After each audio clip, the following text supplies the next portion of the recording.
Okay, so the book that you're recognizing is Derech Hashem. That's what you see people walking around with a small version of. We're not actually doing Derech Hashem. We're doing an essay which is printed in the back of Derech Hashem, and it should be entitled The Essay on Fundamentals. Okay? So in this version, if anybody else wants an English version, you could find the English Derech Hashem. In the back, I saw that the Essay of the Fundamentals has been translated into English. But in this version, we want to go to page 171. So this is an essay on fundamentals that was written by the Ramchal, Rabbi Moshe Chaim Luzzatto, the author of Derech Hashem.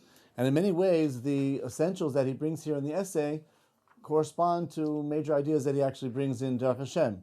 So in a way, this is a type of a review of Sefer Derech Hashem. And since the scheduling here only allows us a short module, not too long, rather than going through all of Derech Hashem, what we're going to do is just do this essay on the fundamentals. And it's really a series of essays on different topics. Just to give you a preview, I don't know if there's here an index, table of contents, but leaping through, the first one is concerning the God as creator.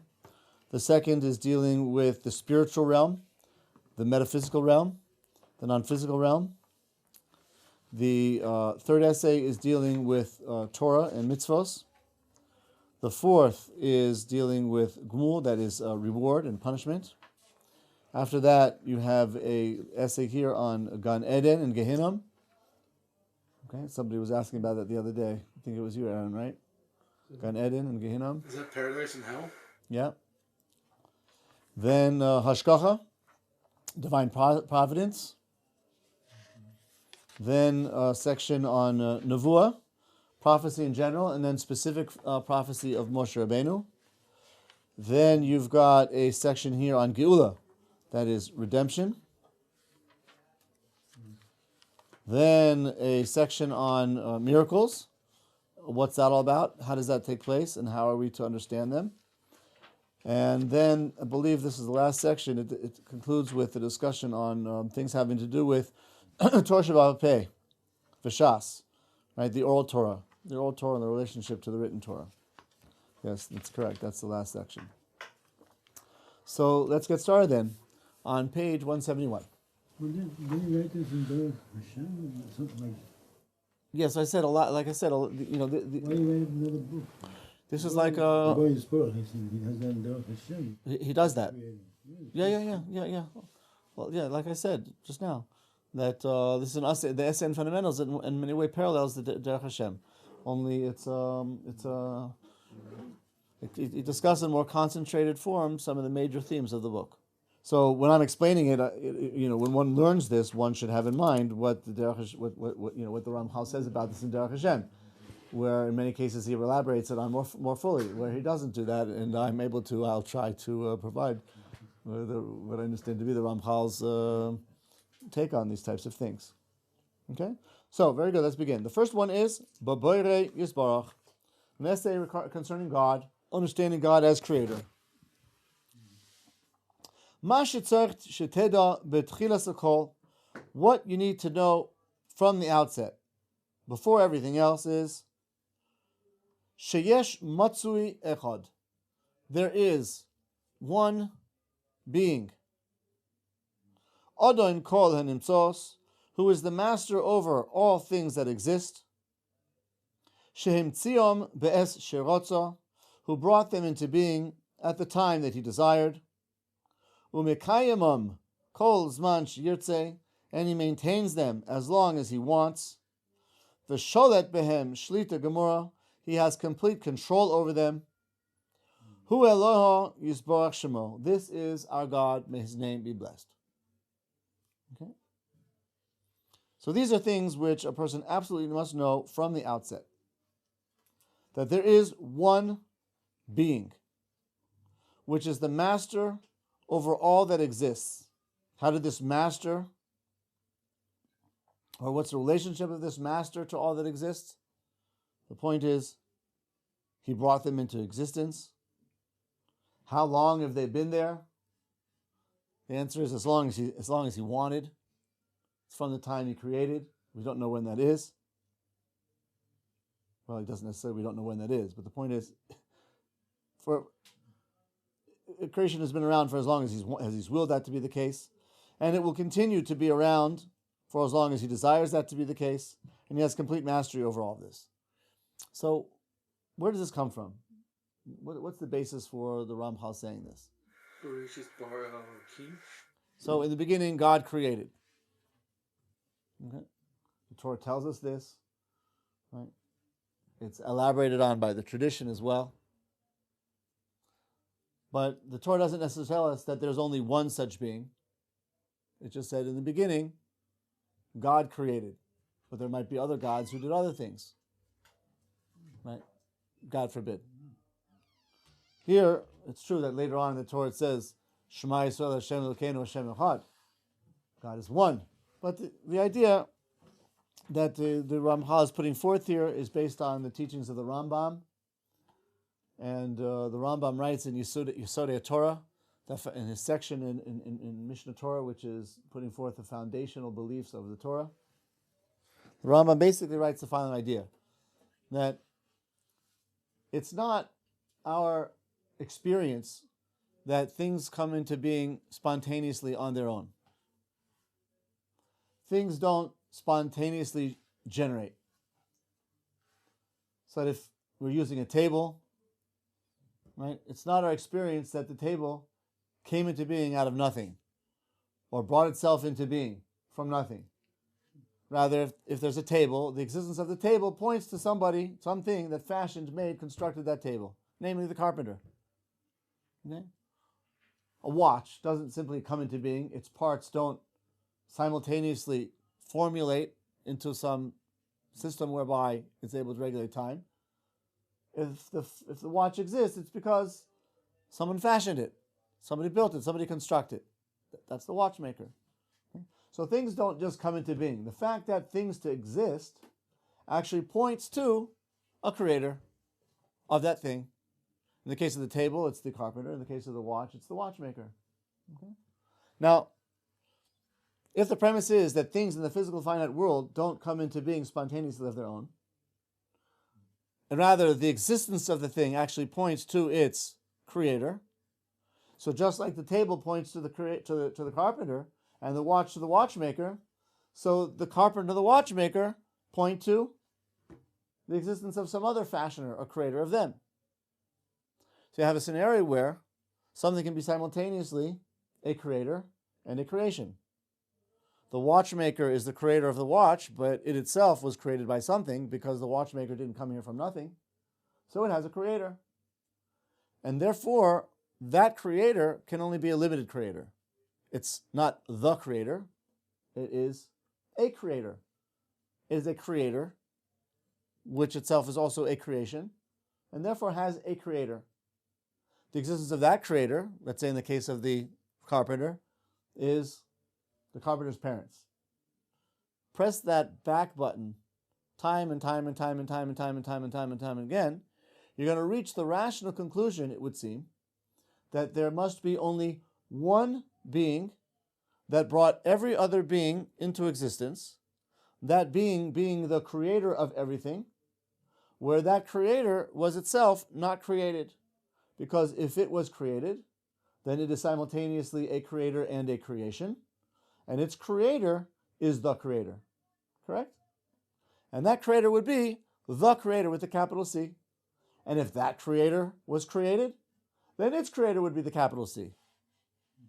But you have to go point where there's some point where something brought everything that exists into being, but itself was not brought into being. And that would lead us to the rational conclusion that there is one being that brought everything into existence. He goes on to say that that being sustains existence and controls it as well, which are points we have to clarify further. Okay? But let's try and elaborate a little bit on the point that we were discussing. We got to the point where, logically speaking, arguably, there is just one being that brought everything else into being. That being would therefore be the creator, correct? what's the necessity that there's only one? Right? Why is there necessarily only one such creator? Can you not have more than one? For example, this creator, by definition, must be non-physical. Why? Because all of existence that it brings into being is physical.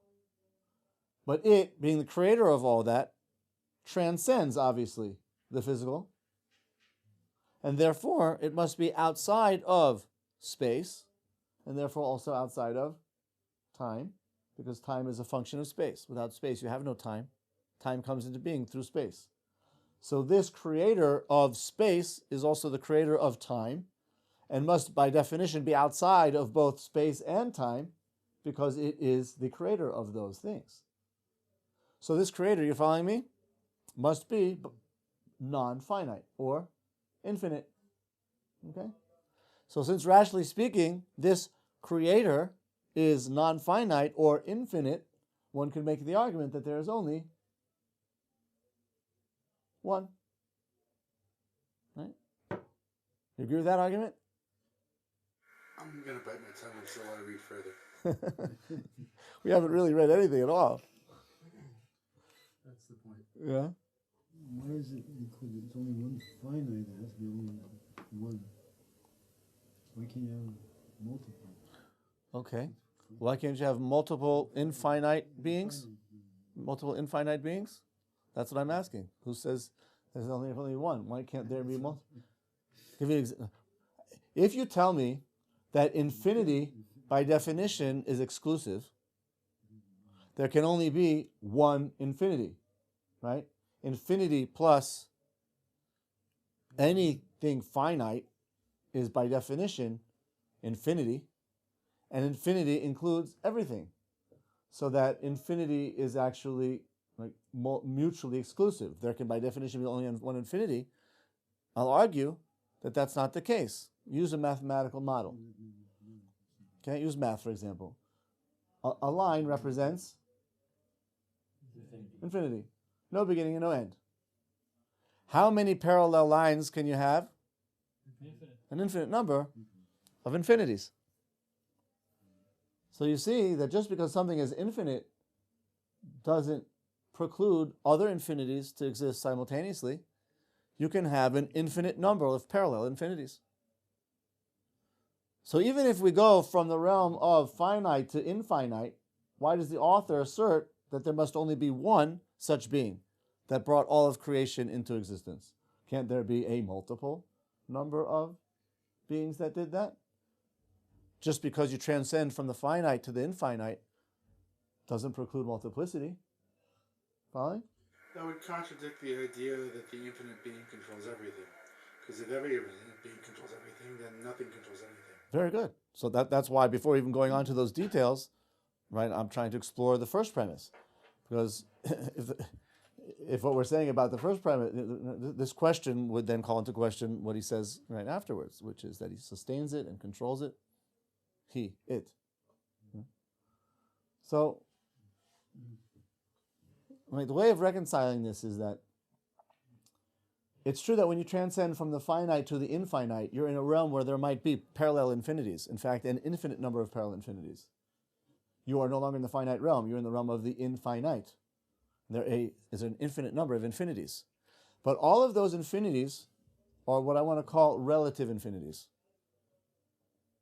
Okay, relative infinities. By which I mean to say, it's not absolutely infinite. The fact that a line represents infinity, mathematically speaking, is only true in two planes, right? It's, well, two dimensions, right? But when we're talking about the infinity of God, we're talking about the infinity of the Creator, we're talking about the infinity of that being that brought everything into being, we're talking about not a relative infinity, but an absolute infinity. The infinity within which infinite number of infinities exist. Within which exists the plane of the finite as well. So when we talk about God being infinite, we don't mean infinite with a lowercase I. We mean infinite with an uppercase I. God, the Creator, created the plane of relative infinities as well. So that if you were to take, for example, every possible expression of infinity, that would exist within the absolute infinite that I'm trying to describe here. So take, for example, a point which is intersected by lines, right?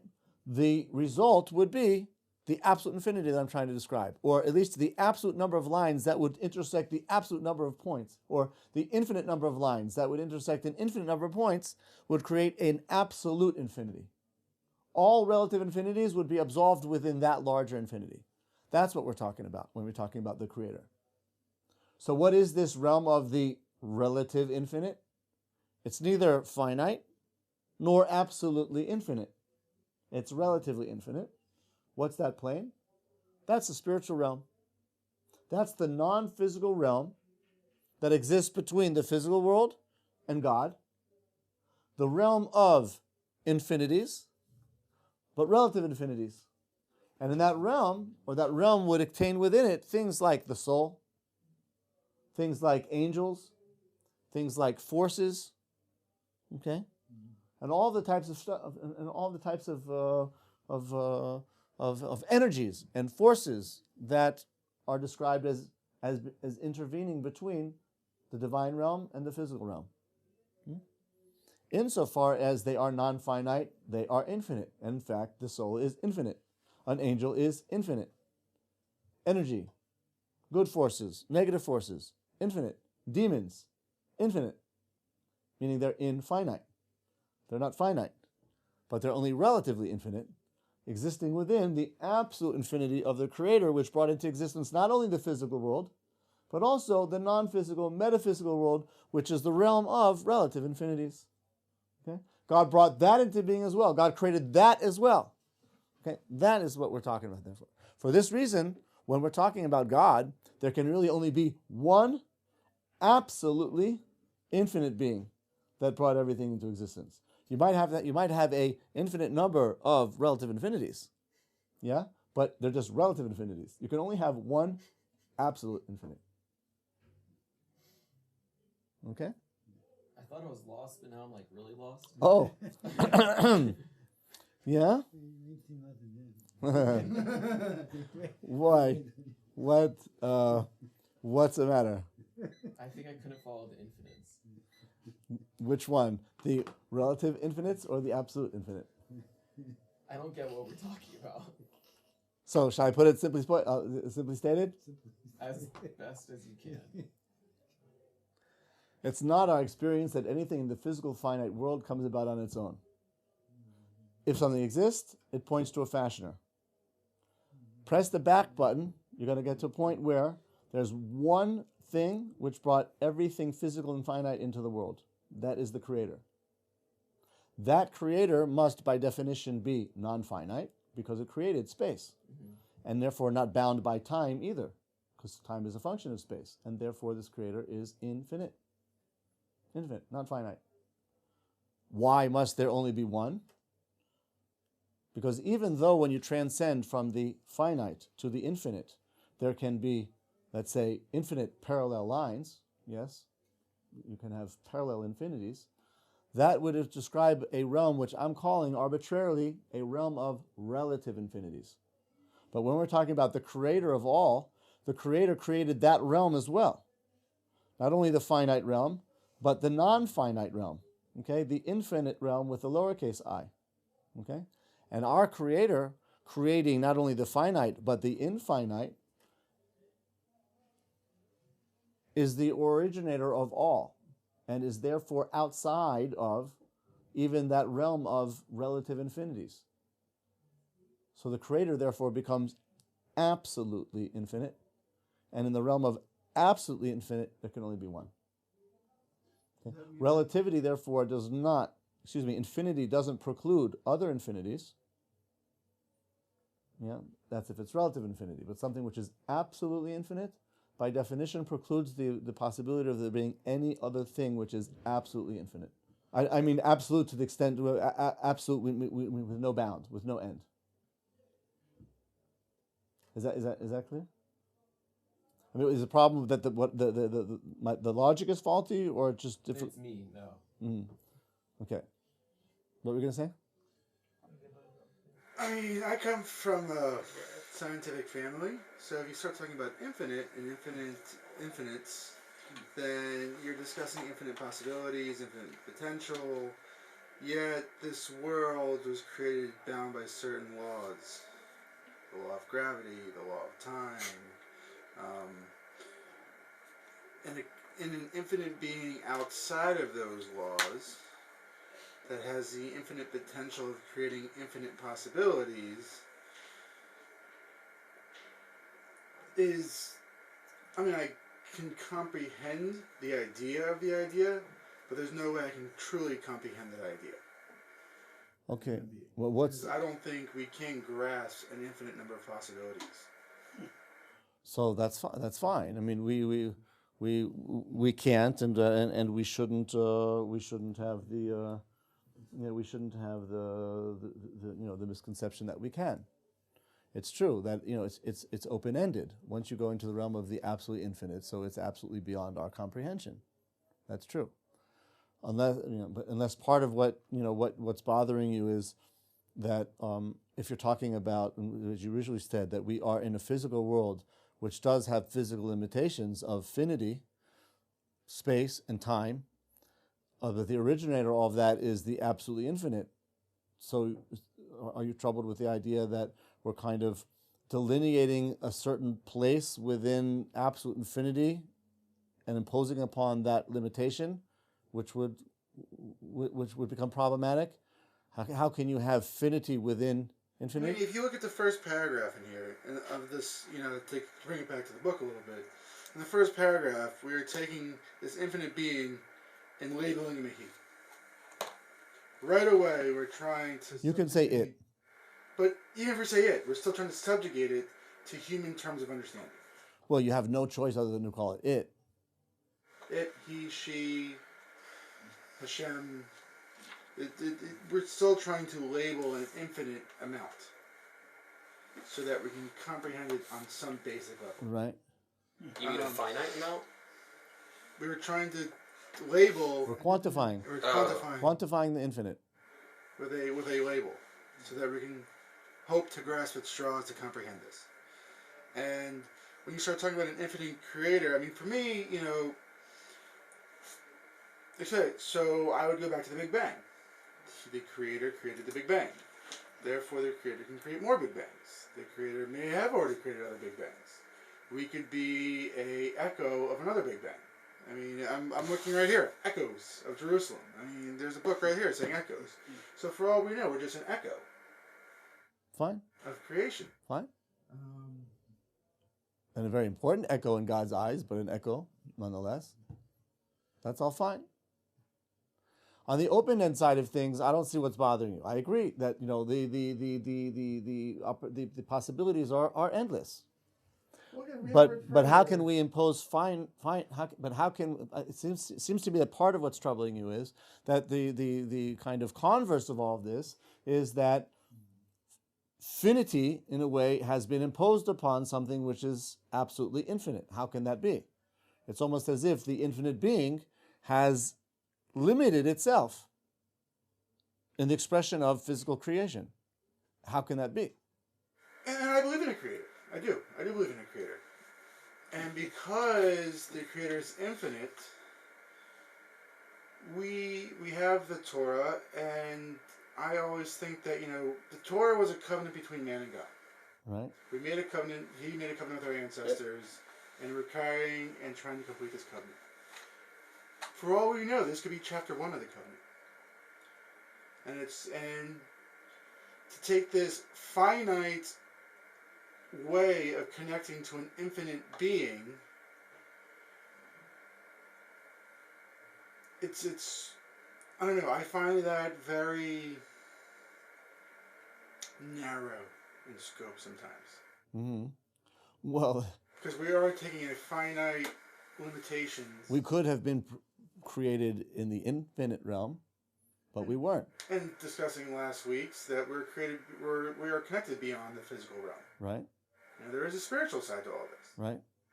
And so Hashem obviously also created a spiritual world that's beyond the physicality of Right, this. right.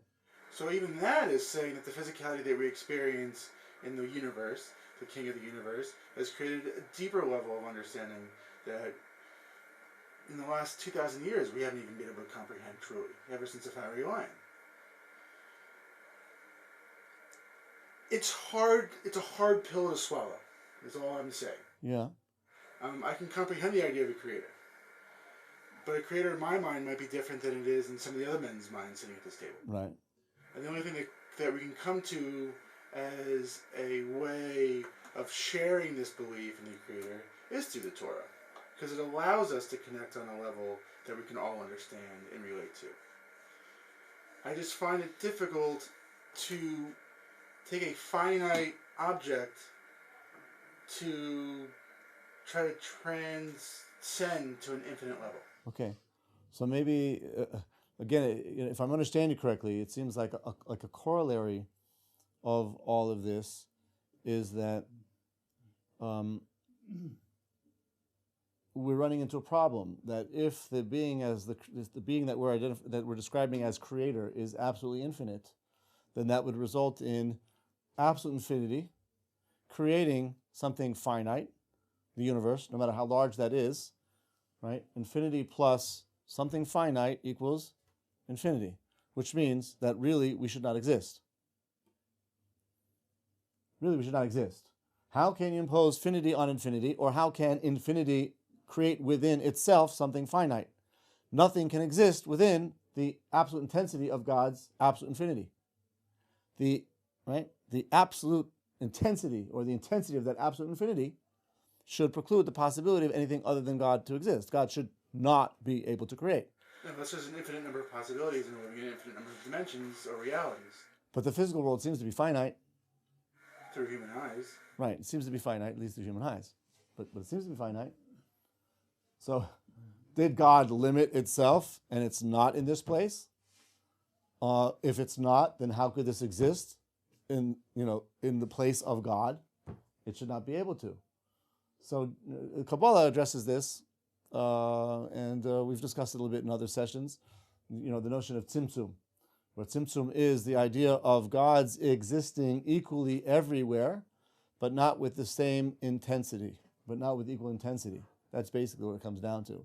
So that even within the physical finite expanses of the universe, there is a presence of infinity. And in truth, that is the real reality. Only the intensity of that reality has been diminished in order to give the facade the impression that something other than godliness exists there. Of course, but in truth, in the spectrum of divine vision, it's all one. God is absolutely infinite. Hashem echad. God is one. Absolutely one. There is nothing other than God. Ein od milvado. There's nothing other than God. Isn't there a tree? The tree is God. Isn't there a stone? The stone is God. It's all God. It's all God. And God's presence is equally pervasive everywhere. It almost, might be, again, if we go mathematical about it, if you take that line which represents infinity, at least, in 2 dimensions, that line has within it a segment. That segment is understood generally as being finite, from point A to point B. But in truth, there's an infinite number of points in that segment. So that the infinity, or the essence of the infinity of the line of which this segment is a part, is actually simultaneously infinitely infused within that part. So the part has within it the very infinity of the line of which it's a part. Correct? So that finite physical existence is really part of the spectrum of the absolutely infinite. And it has within it the degree of absolute infinity. And in truth, that's what it is. The demarking of it as a segment is a fictional arbitrary demarcation, correct? Because in truth, like I said, even a segment is infinite. How many points can you put between the ends of the segment? An infinite number of points. which means that the finite nature of the segment is really just an arbitrary ascribing of limitation to the infinity of the line itself, and that the infinity of the line is infused within this part. And that's what that to my mind, that's an analogy which helps us understand, which can help us understand the Kabbalistic way of viewing creation, the absolute creator being absolutely everything, which means fundamentally nothing other than God exists and everything is God, which is really why the ancients, for example, came to worship. We've discussed this, I think, in the past, why the ancients came to worship things in the physical finite world, because they were spiritually sensitive enough to feel the presence of the creator in the creation, of the infinite within the finite. And they therefore ascribed divinity to the finite objects which they saw the divinity emanating from. They lacked the cohesive perception of attributing that affinity to being the underlying presence of one creator in everything. As a result of that, they came to deify the parts. The tree is part of the infinity of God. Seeing the infinity of the creator emanating from the tree, resulting in their ascribing the divinity of God to the venue through which that divinity is revealed, namely the tree. So they worship the tree, or the bald eagle, or the stone, or the water, or the beetle, or the ant, or the star, or the constellation, or the planet, or the case may be. Whereas in Judaism, what we're saying is, every piece of finite reality, even though it's emanating the underlying infinity of God within it, is still just a part of that absolute infinity. And therefore, when we ascribe divinity to something, it should not be to the part, it should be to the whole. And there's a big difference between saying, that God is everything, or that God is in everything. In truth, God is everything. That's true. But we were created by God in a way which gives us the sense of being physical, finite, and separate. There are laws and impositions. Part of those laws and restrictions on the realm of infinity, making things finite, are you may not live your life practically with the realization that everything is God, because if you do, you'll come to worship creation. Rather, after God's having imposed this limitation, as it were, on what appears to be a limitation on itself, we are required to be aware of that distinction, and therefore worship not the parts, but the whole within the part, or really everything. Just one classical thing. Now, when you point to this, you mean to be right the book, yeah, yeah. So the same thing applies there as well. You're pointing to the physical, tangible expression of infinity, of divine wisdom. But of course, when you point to it, you're not referring to the cover of the pages or even the ink. Yeah, but even when you refer to the words, the messages, that's also a finitizing, if there's such a word, of the infinite wisdom of God. So that the book itself, what we perceive to be the book itself, which even when you go from the physical expression of the book to the more intellectual, even spiritual of the book, that's also that segment. But infused within that segment is the infinity of God, the infinity of God's intelligence, in which case, you're not relating to God in some restricted way, because that book itself is a segment within which there exists the infinite intelligence of God. And if we were able to go deeper and deeper and deeper into that book, we would actually ascend further and further away from the finite expression of God to the infinite realm of God, all within the same place. Just like you can transcend the segment into the infinity of the line of which it's a part. You see what I'm saying?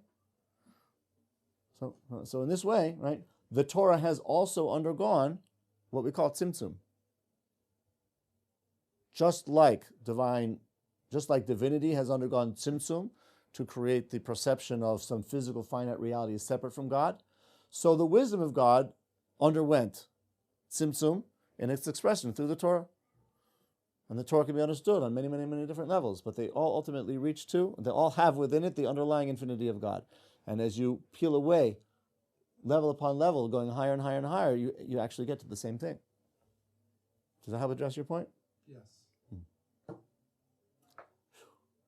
Would anyone explain to me what I just said? Yeah, that's more or less the idea.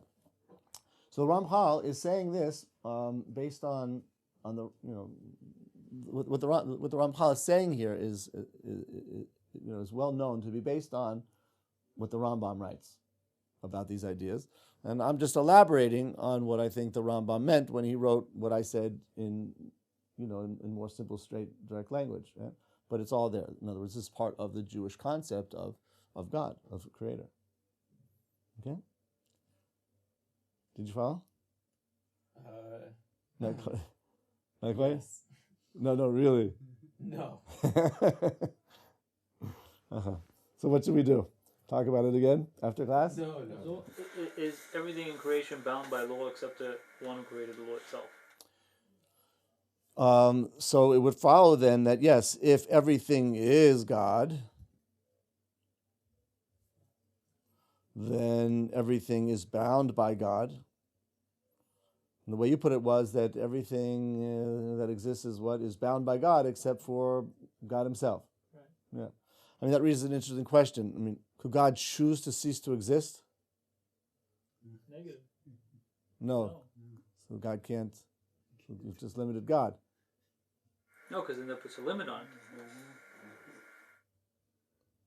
Saying that he can't will himself out of creation is also putting a limit on him. Correct. Isn't he outside the rules? But God is unlimited.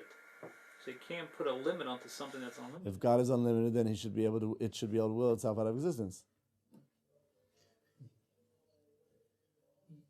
You could say yes, but the answer is no because it can't. It can't. He is the rule.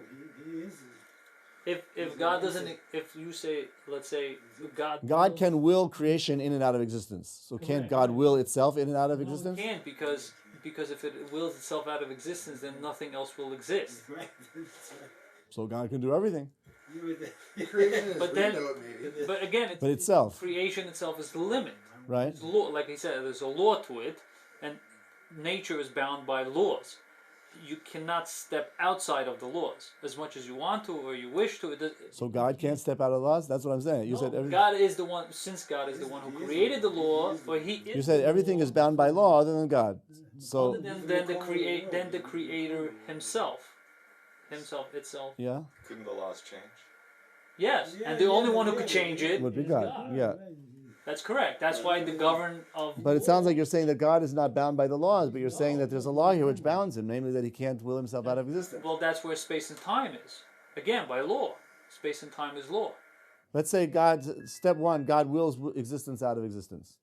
That's it. No place, no Existence time. out of existence is not a problem. Okay. Existence only existed because the one who existed willed it to exist. Okay. Once. Okay, wait. So wait a minute. So now God has just willed existence out of being. Good. Now, now there's no place and no time. No place and time. Okay, now there's only God. Correct. Okay, now can God now take step two, will itself out of existence? How? And if you tell me no, then you're binding him by some law, which I'm having trouble understanding. But then if you say the other way around, you're going to be bound by the same question. Okay, what would the other way around be? Wait. He's the milkman of the rule. He is the rule. He is it. Without him. Okay, so what we're saying is that everything that seems to exist outside of God is God. Okay, but I'm saying let's take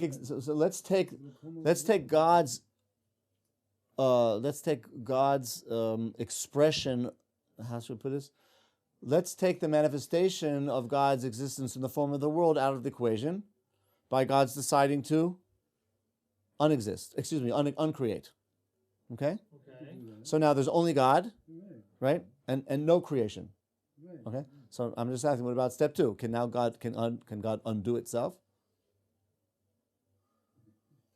If it undoes If you itself, tell me no, then there's something it can't do. and then if you say yes, And you say yes, yeah, you're gonna say what? the opposite of it. That God is not infinite, Right. right? Why? Because you're saying yes. It's Right. like a. Okay, so this is like a more sophisticated version of the well-known question, which is, can God create a stone that he can't lift?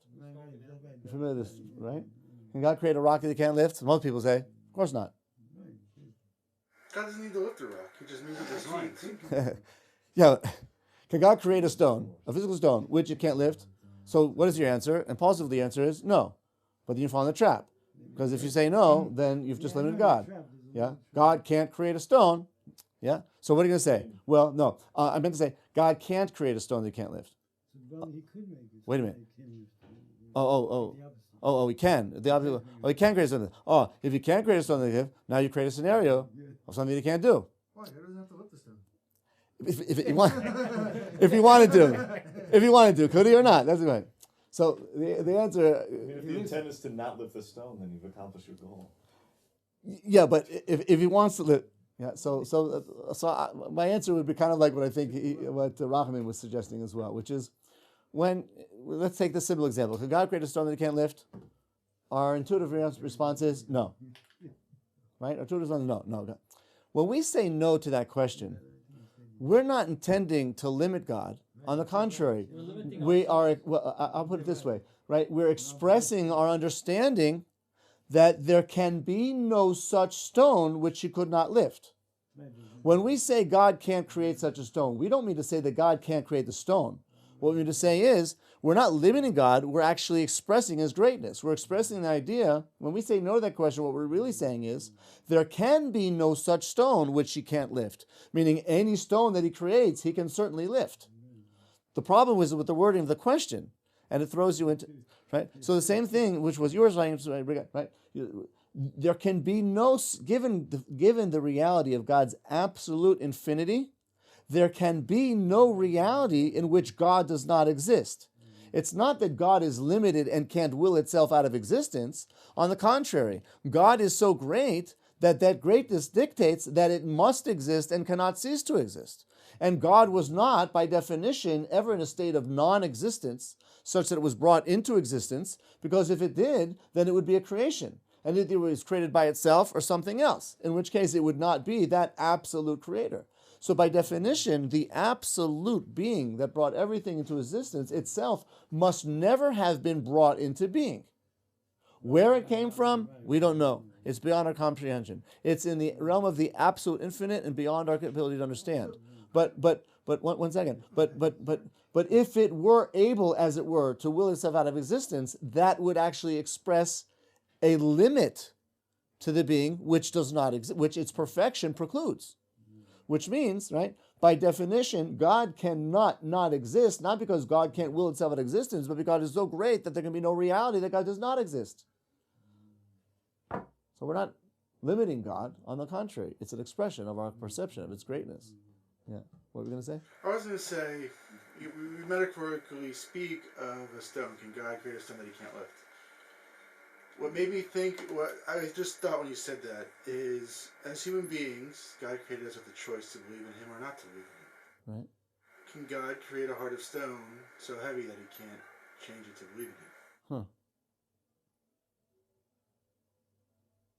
I didn't get the question. If you're talking about a stone that's metaphorically, Right. can God create a stone that he can't lift? Yeah. And he created man with the ability to choose whether or not to believe in him. Okay. Can he create a heart of stone so heavy that he can't change it to believe in him? Any heart that God creates, he can manipulate. Any heart that God creates, he can manipulate. However, we have the free will to harden our hearts, and God has the option not to intervene.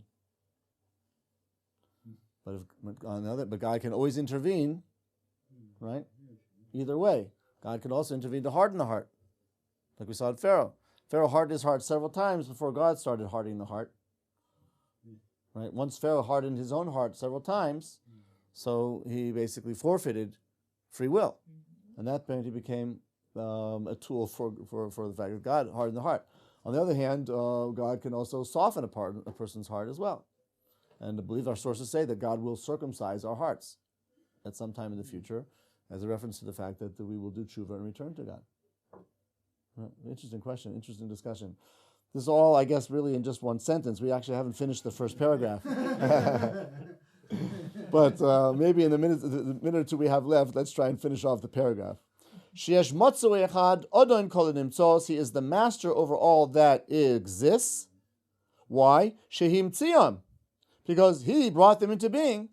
Be'es sheratza, what he wanted. It was up to him.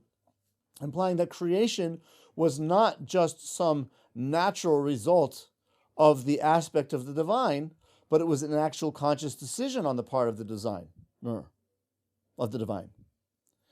Now, once God, of its own volition, chose to create, it didn't just leave that creation to operate on its own according to fixed laws without exercising any providential care or interest. No. Umekayim kol hazman sheyirtzeh. God also maintains that existence as well, but it's also conditional, for as long as he desires. Implying that God can certainly choose to create and uncreate at any time. And while creation exists, God is in full control as well. V'sholet behem shlita gemura. He has complete control over existence, or the lack thereof. So this one infinite being, which has absolute conscious control over the existence and the running, meaning the presence and the existence, or the presence and the running of existence, this is Eloha Yisbarach Shemo. This is the God that we recognize. Okay? This is the God that we recognize. All right, I think we should stop here. Food for thought. And continue next time seeing some more of the details that the author outlines here. Okay?